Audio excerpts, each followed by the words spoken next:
Have you looked at the card from the Wikipedia page? I'm on the AEW All In website. Oh. So welcome, we're folks, to the going from MegaMets. bottom to top. Right. Welcome to MegaMets Podcast, episode 171, AEW All In 2026, live from Wembley Stadium in London. Oh, this is going to be now, fun. While there may be 8 matches on this card, there's actually a 9th one that's not listed on the site. That means you got to check Wikipedia. Yeah, I'm bringing that up now. Let me swap this out.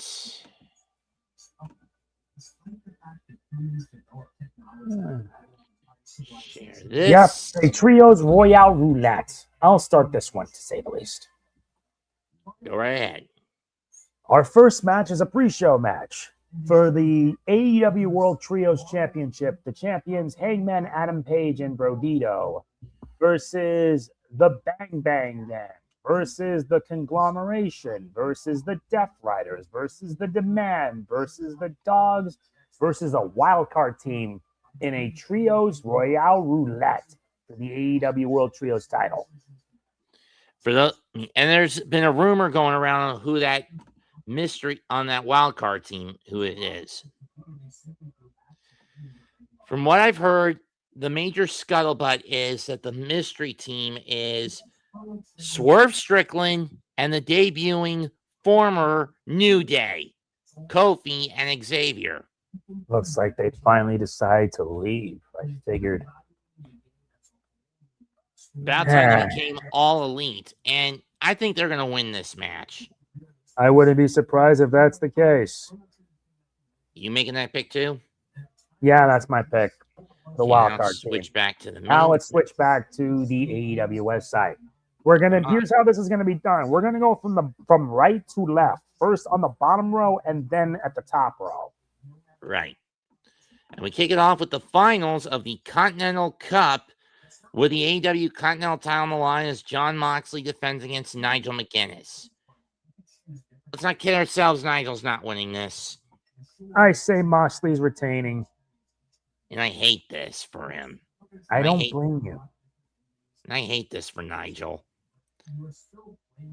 I mean, I get it. Tail end of his career, he's making a comeback after a near-fatal hepatitis diagnosis. Yeah, he went through hell, and that's still not enough. And making some money on the side as a stage magician, as an illusionist. I had no idea. Yeah, he's actually an amateur in stage magic. That's pretty interesting. Anyway, moving on. Now we move on to the third match. In the men's casino gauntlet match, the number 1 spot, Andrade El Idolo versus the number 2 spot, MJF. Additional participants that we know about, Tomasso Ciampa, Mark Davis. At least at this point in time. Yeah. Who else? Chris Jericho. And we don't know who the other ones are going to be. I mean, I could see Jungle Jack Perry being in this. Jacob Doyle from the Don Callis family. Speedball Mike Bailey.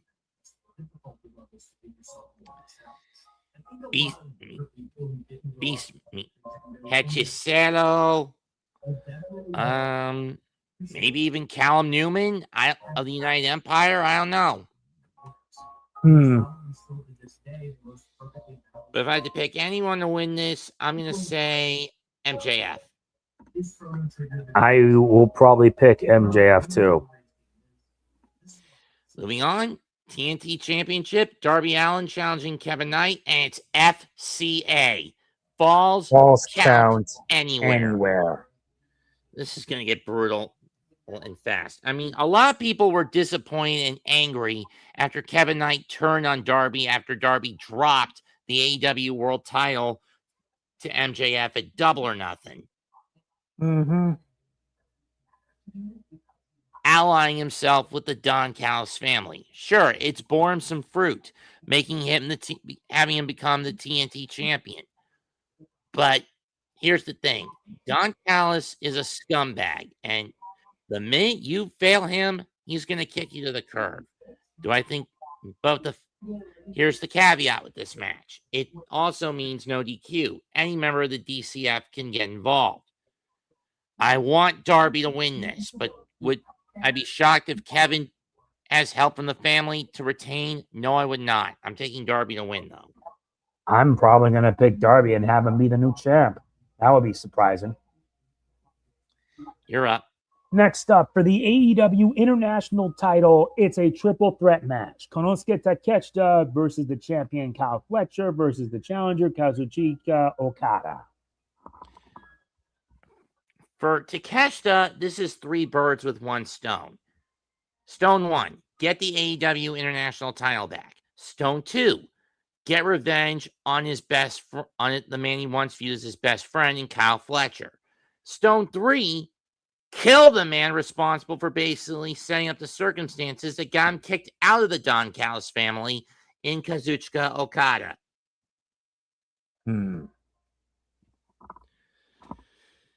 For Okada, it's simply get the belt back. And should he get it back, the belt stays in the family, so to speak. Mm-hmm.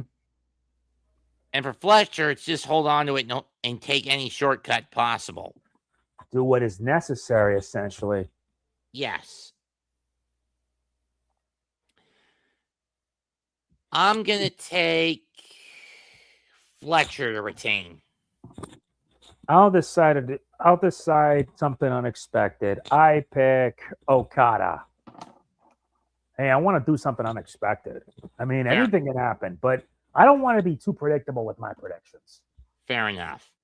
Next up, Brawling Birds versus Divine Dominion for the AEW Women's Tag Titles.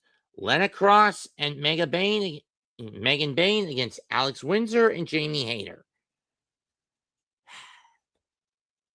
I'm going to say Divine Dominion retains. I will say that as well, Divine Dominion. Next up, for the AEW World Tag Team titles, Cage and Cope, Edge and Christian versus, who are the champions, they will face against the challengers, the Young Bucks. It's been a while since the Young Bucks have had those belts. There's been some dissension between both teams when they tried to cooperate in tag matches. Let the steam blow over. Let it all blow over. And especially when you consider the Young Bucks need to wash the stain of what happened to them in London last year. Coming out for the unsanctioned cage match where they allied themselves with the Death Riders. Mm-hmm. And back when, after they had been stripped of executive vice president positions at last year's All In, what happened? The production team trolled them with their very first entrance music, Hanson's Pop, and everyone in the O2 Arena was singing along to it. Mm-hmm. It's a shame that reaction channels can't put that clip up, otherwise they get slammed with copyrights. Copyright's always a B. What else is new? True. I'm going to give this to the Young Bucks. I will. Yeah, why not? I'll give it to the Young Bucks as well. AEW Women's World title on the line. Mercedes Moné cashes in her Owen Hart Tournament Championship against Willow Nightingale. And with Willow coming in injured, this is Mercedes Moné's match to lose. She cannot afford another loss. This is the white whale she is been pursuing for years. Yeah. Is this the time when AEW finally pulls the trigger and puts that belt on her? Yeah, I think it should be. I'll bring the coin out. Bring Heads, out yes. the coin. Heads, yes. Tails, no. Flip.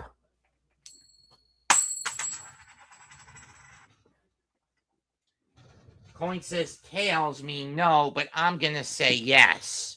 I'm giving Monet the chance he wants. She wants to prove to be the legit CEO. Let's do that. Not?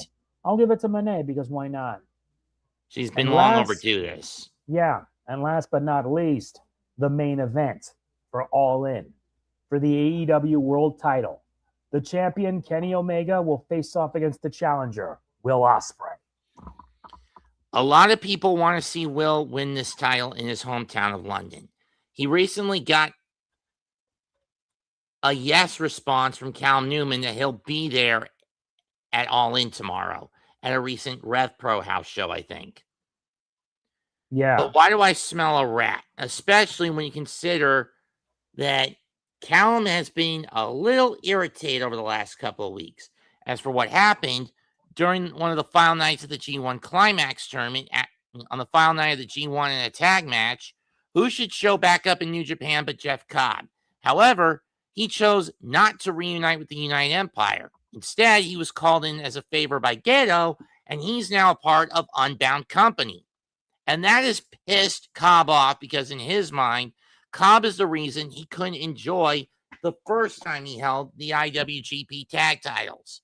Because Cobb, shortly after they beat Naito and Hiromu to get them at Sakura Genesis last year, Cobb was snatched up by the WWE. Yeah. And we all know how badly that run went for Jeff. Mm-hmm.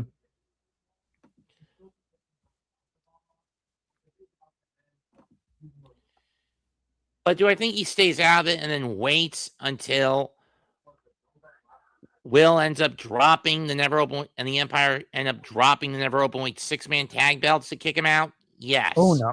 Probably. Which probably happens during the Destruction Tour coming up, since Callum's going to be busy facing Jeff Cobb in Kobe. Having said that, on September the 27th. Having said that, I'm going to get Kenny, this was a short-term run. It's time for Will to get the belt slapped on him. Because he is the aerial assassin. He is Will Ospreay. And tomorrow afternoon, he proves he is on a whole nother level. Mm-hmm.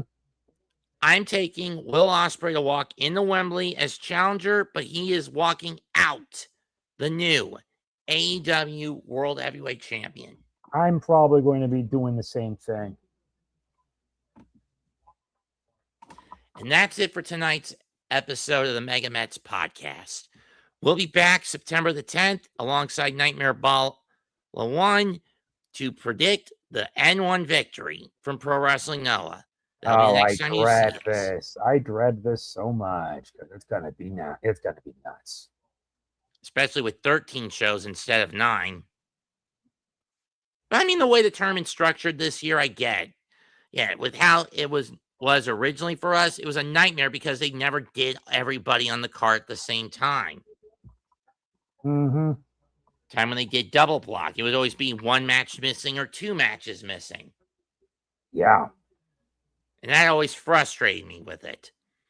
But I know. At least this year, only the first night is double block, and every other night is one block only. Until we get to the final on October the 4th in Yoyogi. Mm-hmm. Comment, like, share, and subscribe to not just my channel, but also Mega Man and G's and the Jedi Sports Media Network. So until then, this is Mets 2128. He's Mega Man and G. Goodbye, good night, and may the sports be with you always. Bang. I'll see you then.